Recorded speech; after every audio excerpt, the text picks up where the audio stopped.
Hello guys, magluluto po tayo ngayon ng chicken biryani. Hugasan po muna natin ang ating manok guys. I-chop po natin ang ating manok guys. Depende na rin po sa inyo kung gaano po kalaki ang pagkakachop.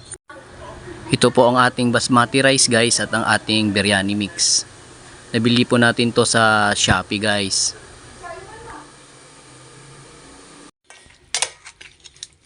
Marinate po natin siya guys kahit 2 oras guys.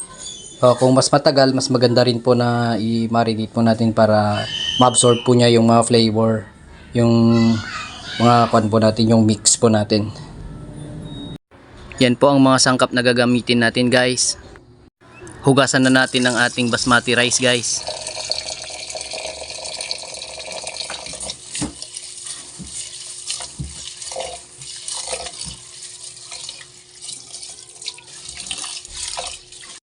Bago natin umpisahan maggisa guys, ibabad muna natin ang ating basmati rice guys. Ayan guys, ready na ang ating gagamitin sa paggisa. Umpisahan na natin ang paggisa guys.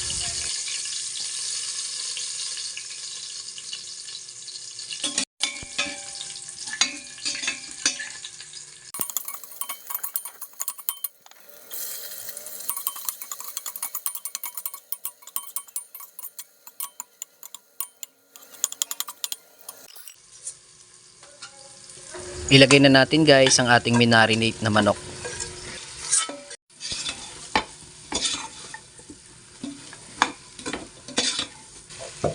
Pagkagisa guys, lagyan na natin ng tubig.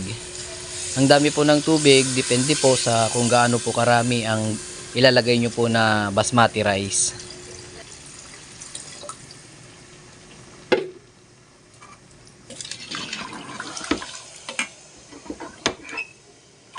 Takpan po natin guys at hintayin po natin na kumulo.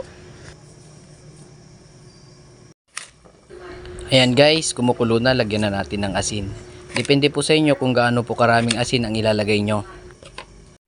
Ilagay na natin guys ang ating ibinabad na basmati rice.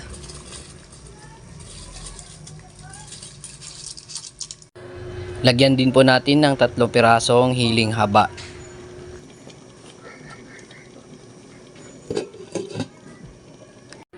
Ayan guys, malapit nang maluto. Papatuyuan na lang natin yan guys.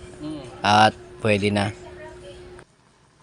Please react, comment, share, and follow po. Thank you po for watching.